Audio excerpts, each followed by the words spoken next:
masyarakat. Kalau seandainya ditumpukan semua kepada kesehatan, ya ini terjadi seperti ini. Belanja langsung 200 sekian miliar, ya kan? 256, sekian miliar. Sedangkan pendapatan puskes ya, hanya 56 sekian. Nah, ini kan ketimpangan, sedangkan belum ya yang lain-lain ini di kesehatan. Makanya ini saran saya, Pak, yang utama dedikasi dulu lah ke desa masing-masing supaya jelas ya. Desil 1 sampai 5 jelas, 6 sampai 10 jelas.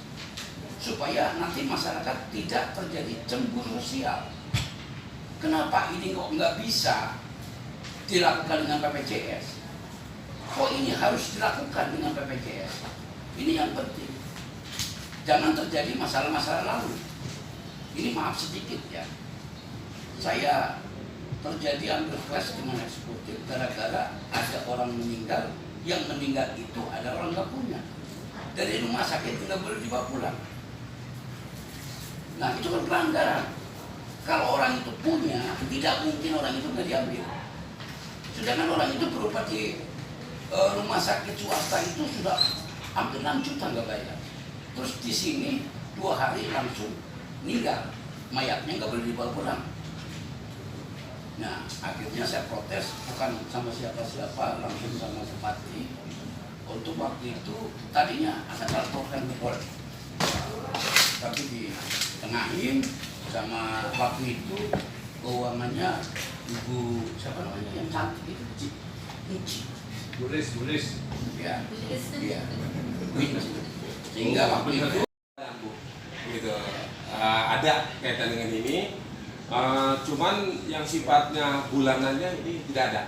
Ya, pas ada ya Pak ya? Iya, pada saat itu saya masukkan sebagai jasa yang diberikan oleh puskesmas terhadap supir yang membawa ambulan itu. Di atas 8 jam, Bu, kaitan dengan itu. Gitu. Kemudian kaitan dengan kali asin, ya betul Bu, dengan kali asin ini kita dengan rusaknya ini kemarin juga sudah mengusulkan dari puskesmasnya. Ini mungkin masuk di dalam untuk pemeliharaan di tahun 2027 itu. Demikian Bu, kaitan itu. Assalamualaikum warahmatullahi wabarakatuh. Waalaikumsalam. Yang saya hormati Ketua, teman dewan-dewan yang terhormat, mudah-mudahan selalu dikasih kesehatan semua. Amin. Yang saya hormati dari dinas kesehatan. Ini kita akan sedikit panjang, tetapi yakin akan mengarahkan supaya dinas kesehatan itu selaras dan sejalan sesuai dengan undang-undang. Ini begini Pak, APBD kita dari 2 triliun 400 miliar sebenarnya sangat besar diperuntukkan untuk dinas kesehatan. Yang diutamakan sekarang 1 infrastruktur, 2 dinas kesehatan dan 3 dinas pendidikan. Itu sangat besar. Nah, sebenarnya dinas kesehatan bukan tidak cukup, cuman perlu banyak verifikasi dan evaluasi. Bagaimana caranya puskes ini bisa kondusif adanya. Ini maaf, supaya bisa kondusif. Apa yang dikatakan sama Bapak? Di Tanjung Bintang itu di puskes Kaliasin itu laboratoriumnya rusak Pak. Jadi sehingga masyarakat yang untuk les itu dialihkan ke puskes yang ada di Tanjung Bintang. Jadi mohon kiranya agar diprioritaskan Pak untuk perbaikan laboratorium yang ada di puskes Kaliasin. Ya, mungkin itu saja Pak. Terima kasih. Saya ini Assalamualaikum warahmatullahi wabarakatuh. Ibu Pak, untuk pembiayaan betul Bu, untuk BPJS ini kita masih draft ya Bu ya, masih kita lagi bicarakan hal itu. Namun sebenarnya nanti yang dimunculkan itu tidak desil ya Bu, tapi yang dimunculkan adalah fakir miskin.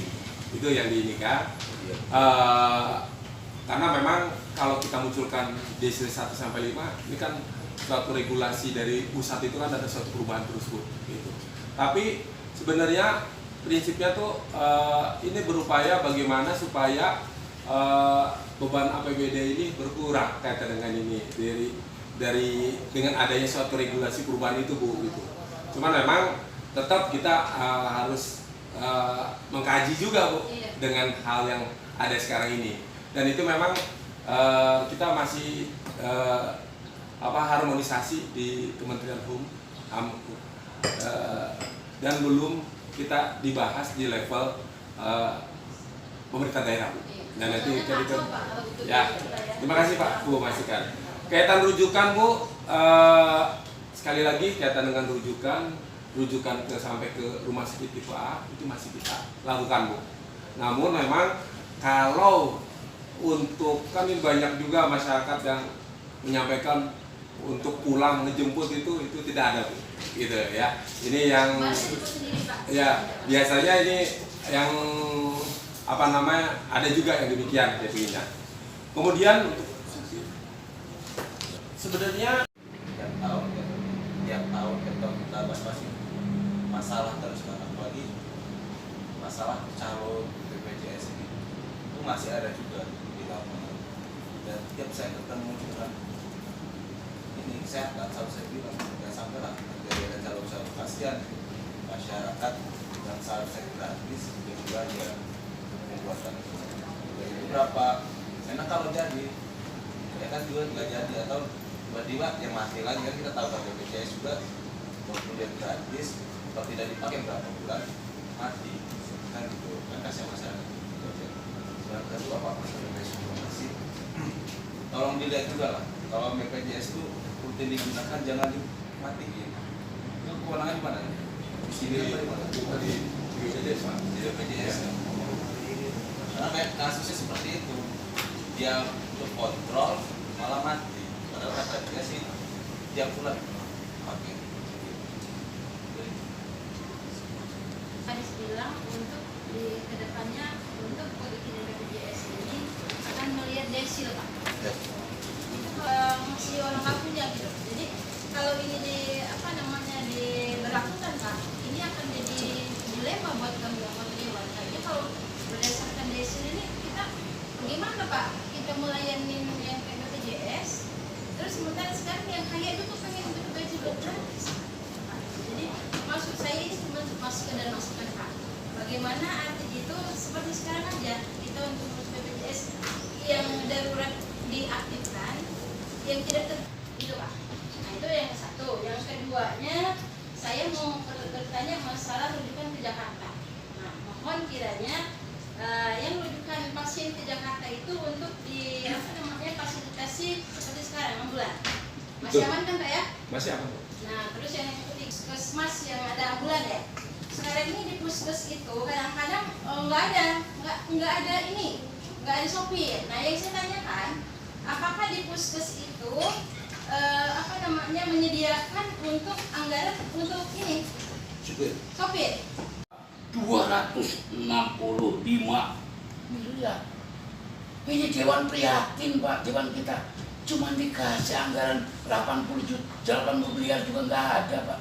Kegiatan kita masuk ke kampung-kampung, ya kan, menerima aspirasi masyarakat.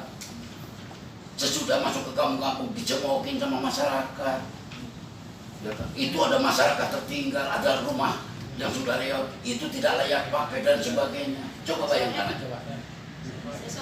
Makanya Bapak beruntung sekarang saya ingin sekali Bapak itu evaluasi kembali dan Bapak memberi strategi. Jangan sampai terjadi hal-hal yang tidak diinginkan. Oke. Segitu aja. Assalamualaikum warahmatullahi wabarakatuh. Silakan. Terakhir kayaknya cuman untuk komentar puskesmas dan puskes ini kita prihatin di Komisi 3 yang masalah infrastruktur, cuman nggak ada yang dibahas tentang infrastrukturnya. Artinya nanti kita lihat dari anggaran yang ada ini, ada yang saya tanya ini Pak, masalah yang ini anggaran yang besar ini kan 21 miliar ini kegiatan mencakup seluruh siklus hidup kegiatan ibu hamil, bayi baru lahir, besar dan usia lanjut. Ini program kegiatannya kayak mana sih Pak? Apa yang di Posyandu itu atau apa? Karena anggaran sebesar ini kan kita butuh pengawasan juga Pak. Kemudian terkait gizi masyarakat. Gizi masyarakat ini kan kita udah ada MBG Pak. Ini anggaran sampai 6,6 miliar. Apakah program itu nggak tumpang tindih? Udah ada MBG dan itu udah sampai ke lansia juga. Nah ini kenapa Pak kita perlu tanyakan ini? Kegiatan ini manfaatnya tumpang tindih atau enggak? Kalau bisa digeser, apakah ini udah mandatory spendingnya dari pusat harus ada atau masih bisa dirubah supaya kita pustu kita bisa cepat selesai Pak. Kemudian ruang rawat inap kita juga bisa ada penambahan. Itu yang pertama. Nah ini jangan sampai dinas kesehatan dipimpin sama Bapak ini terjadi seperti hal-hal kejadian seperti itu lagi. Nah yang kedua kalinya Pak, ini saya lihat ketimpangan di dalam puskes. Puskes ini tidak semua pegawai negeri kok. Banyak sekali yang P3K yang gajinya hanya 300.000. Bayangkan aja. Sekarang puskes banyak dipindahin ke swasta.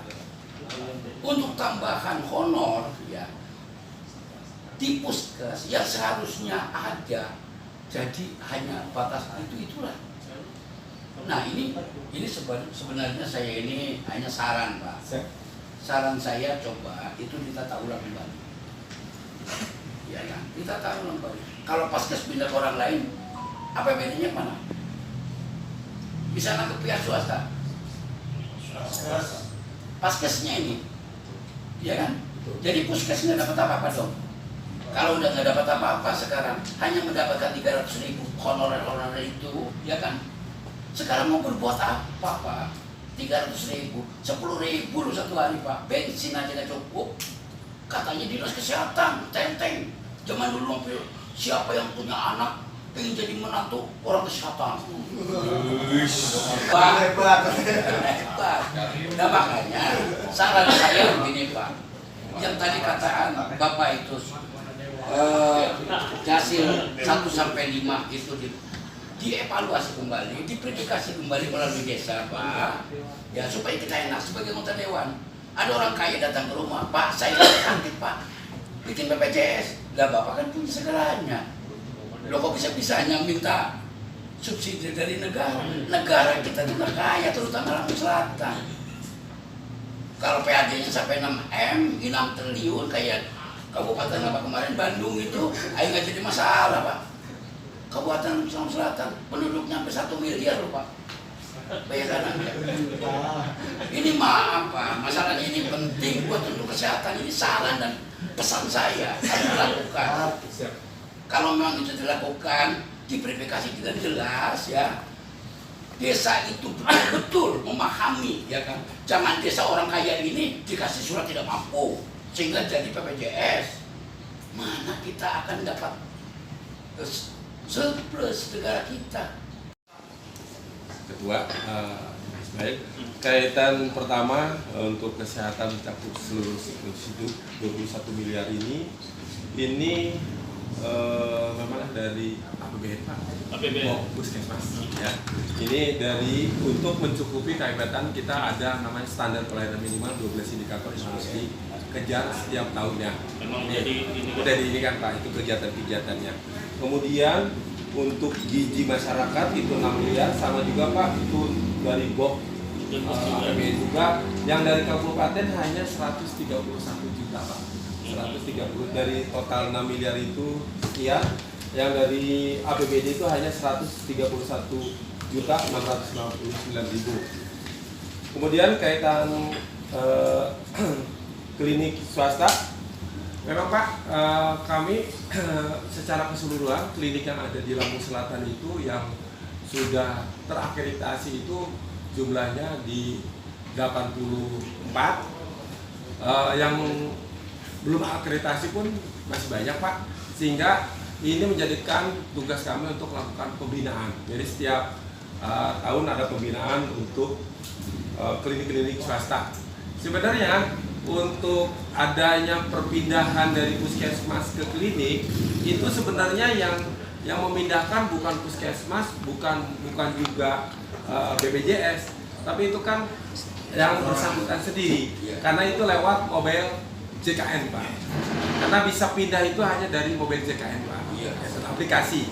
Sehingga sebenarnya inilah yang saya coba kepada teman-teman puskesmas itu untuk memperbaiki pelayanan. Nah, itu. Karena di sini kita ada pesaing gitu. Kalau pesaing lebih banyak, otomatis ini akan menjadikan bisa saja setiap hari ini akan bisa pindah ke pelayanan lain yang swasta yang mungkin mereka ada lebih. Namun saya katakan kelebihan dari puskesmas yang punya pemerintah ini yaitu ada yang namanya kunjungan rumah. Ini yang harus dimaksimalkan oleh teman-teman puskesmas. Gitu, Pak. Itulah yang saya berlakukan. Hubungin. Kalau klinik swasta itu memang kalau berobat yang rawat inap ya Pak, yang rawat inap itu pengawasannya seperti apa Pak? Kemudian kalau pakai BPJS, dia vaskesnya di puskes bisa digunakan nggak di klinik swasta? Kemudian kenapa saya tanyakan ini Pak? Kita mencegah kebocoran Pak. Kita 68 miliar untuk iuran jaminan kesehatan Pak. Kita untuk infrastruktur Pak, Komisi 3 ini Pak, untuk 130 juta aja jalan, itu berapi-api Pak, sampai sibuk. Artinya bagaimana yang tadi regulasinya Bapak itu, supaya jangan banyak kebocoran-kebocoran Pak. Kita sama-sama tahu Pak, kalau klinik swasta bisa ngeklaim apa enggak. Kayak kemarin contoh ada kasus yang sakit ini, yang pakai BPJS ini, kan itu klaim. Secara aturan kan regulasinya nggak bisa. Cuman itu kan bisa Pak. Ternyata yang sakit si A pakai BPJS ini, alasan ini, kenapa nggak diurus yang ini. Nah artinya dari dinas kesehatan ini, saya lihat di sini anggarannya nggak ada yang untuk pengawasan ini. Harus ada pengawasan Pak yang BPJS ini. Benar kata kawan-kawan tadi Pak, kita nggak mau kawan-kawan masyarakat itu Pak, kalau bisa semua gratis Pak, nggak pakai desil-desil. Karena faktanya desil kita juga bermasalah Pak. Yang dapat dari dinsos itu desilnya bermasalah semua. Malah yang desil satu, yang ini nggak dapat bantuan. Artinya kita fokuskan aja pelayanan masyarakat Pak. Cuman pengawasannya ditingkatkan lagi supaya jangan ada kebocoran sehingga 68 miliar bisa mengcover seluruh masyarakat gitu. Mungkin itu yang ini nanti tanggapannya Pak, minta tanggapannya nanti kita minta rujukan di puskes tempat kita gitu Pak. Padahal BPJS-nya di luar kampung selatan. Itu enggak, kalau mohon maaf Bu, kalau itu enggak bisa Bu. Nggak bisa. Enggak bisa. Dia memang kegawat daruratan, kita coba untuk dibantu untuk itu ya Bu. Gitu. Paling nanti kita akan coba untuk komunikasi dengan di BPJS yang ada di Palembang misalkan Bu. Gitu. Ketika puskes rame pindah ke swasta, di swasta itu HP-nya dipinjam kadang-kadang, dipindahkan Pak. Makanya itu kejadiannya. Banyak kan seperti itu. Laporan ke saya tiba-tiba, Pak saya kok mau minta rujukan puskes nggak bisa ya, Pak puskesnya udah pindah. Nah seperti itu. Makanya tadi usulan Pak Waris tadi saya setuju Pak. Kalau bisa kita harus tegas memang, karena ini yang membiayai APBD, harusnya uang itu juga harus masuk ke tempat kita, jangan sampai ke klinik swasta atau keluar Kabupaten Lampung Selatan seperti itu, harus baliklah ke tempat kita. Itu saja Pak Dedi. Ini kebanyakan seperti itu, bukan karena dia maunya bukan. Kebanyakan saya beberapa ketemu masyarakat karena memang sengaja dipindahkan gitu oleh oknum klinik swasta tersebut. Itu Pak, memang kalau secara regulasinya nggak bisa JKN ini. Faktanya kan kita tahu di lapangan kan, yang punya klinik ini siapa kita tahu. Cuman kalau untuk masyarakat Pak agak di briefing juga lah. Dokter-dokternya kan paham saya Pak. Cuman udahlah nggak usah kita bahas. Secara overall pelayanan puskes ini harus kita tingkatkan. Cuman ya itu kalau ada keluhan seperti itu ya cuman kalau lagi rapat dan UPT dan apa dan dokter ya diingetin lah. Kita paham mereka juga usaha ya. Ya Pak.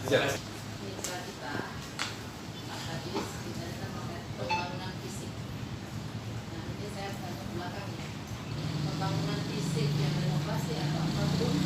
Itu kita nggak ada selesai fisik. Ya renov? Renov juga nggak ada. Tidak ada ya? Nggak ada. 2026 bener-bener 2026? nggak ada Kosong ya? fisik kosong. 27 sama juga kosong. 2022 kosong nih. Ya, untuk memperbaiki pelayanan di dalam gedung, tim kedua itu kunjungan rumah untuk supaya jangan sampai ada suatu permasalahan pengaduan dari masyarakat. Tim ketiga membantu untuk melakukan pelayanan kuratif di Pustu maupun di Posyandu. Itu kan. Kemudian sebenarnya Pak, untuk anggaran BPJS yang kita usulkan di 2027 ini udah ada penghematan yang seharusnya di tahun ini kita totalnya itu ada 86 miliar. Kita coba untuk hemat di 68 miliar. Walaupun itu hanya diinikan oleh APD itu hanya Januari sampai September, tapi kita akan berusaha memaksimalkan cukup sampai 12 bulan Pak. Itulah yang akan kita coba untuk memperbaiki di dalam pelayanan maupun peserta ini. Kita akan coba seperti yang sudah disampaikan oleh Bapak Ibu yang kami sampaikan kami, itu akan diperbaiki kaitan itu semua. Itu mungkin Pak Mai kaitannya. Kadang-kadang kan di masyarakat di tempat kami ya saya menggunakan rumah saya saja contohnya. Kan saya ada dari Jakarta atau dari Palembang. Kalau tua dia tinggal di Lampung Selatan, nah tapi dia tiba-tiba sakit Pak, bisa atau tidak? Artinya rujukan itu kita minta tolong di puskes yang dekat situ. Apa syaratnya? Sebenarnya Pak Bu, kalau juga Bu gitu, apa namanya, yang kasus di mana mereka si anak ini stunting masuk ke dalam medsos. Nah, setelah kita melakukan verifikasi, ternyata anak ini masuk ke dalam sebelumnya adalah di Panjang, Bandar Lampung gitu. Nah, ya bisa Bu, cuman yang terpenting itu secara kakaknya harus tinggal domisili di tempat Lampung Selatan dulu. Nah, ya itu gitu. tadi Pak, maksud saya Itu. Misalnya kan dia dari Palembang tuh, dia main ke Lampung Selatan. Bosan direkam karena nggak ini yang Tadi puskes Pak. Nggak salah dengan saya, wajar. Kita hari ini selesai. Yang kita tetap tadi Pak Gadis yang puskes tadi untuk datanya berarti sudah kita dorong di Banggar. Jadi pembahasan kita hari ini selesai. Kalau ada salah, mohon maaf. Saya akhiri wabillahi taufiq wal hidayah. Wassalamualaikum warahmatullahi wabarakatuh. Masukan saran yang diberikan, insya Allah ini akan kita terus memperbaiki pelayanan di masyarakat. Mohon maaf apabila ada penyampaian dan kata atas nama. Assalamualaikum warahmatullahi wabarakatuh. Yang kedua pelayanan apa? Untuk di puskes itu apakah tersedia obat yang seperti kadang kan orang, nah betul, digigit apa? Terus ya yang memang susah obat itu tersedia nggak Pak di puskes? Itu terkadang mereka harus lari nih ke rumah sakit, ternyata di rumah sakit tidak ada, ngambil lagi di Bandar Lampung. Itu gimana Pak Kadis? Izin Bu. Jadi sebenarnya rabies kemudian dan lain sebagainya itu sebenarnya kan kenapa kita pengadaannya ada Bu, tapi pengadaannya dibikin rayon. Karena kenapa? Kalau umpamanya setiap puskesmas mengadakan itu obatnya mahal, tapi expirednya cepat Bu. Sehingga akhirnya kita dibikin 4 rayon. Ada sih Bu, gitu. Kita nanti yang sering terjadi kaitan dengan kejadian itu nanti kita di satu rayon itu jumlahnya berapa gitu. Dan kita juga dari provinsi juga ada bantuan nih Bu, gitu. Dan sama juga, jadi terbatas karena memang barang tuh sebenarnya banyak Pak, gitu. Cuma memang mahal. Tetapi kami tetap mengadakan, tapi yaitu tidak semua puskesmas. Tapi ketika ada kejadian di puskesmas, dia nggak ada, itu bisa diambil di rayon itu, gitu. Ya. Kalau TB paru itu apa bisa di puskes pengambilan obat? bisa. Sudah bisa ya? Bisa. Jadi kalau TB paru tuh kita apalagi ini menjadikan percepatan penurunan TB, di mana kita 2030 itu eliminasi TB paru, kita harus bebas dari penyakit TB paru. Sehingga itu di puskesmas, di swasta pun itu sudah menyediakan kaitan obat program TB.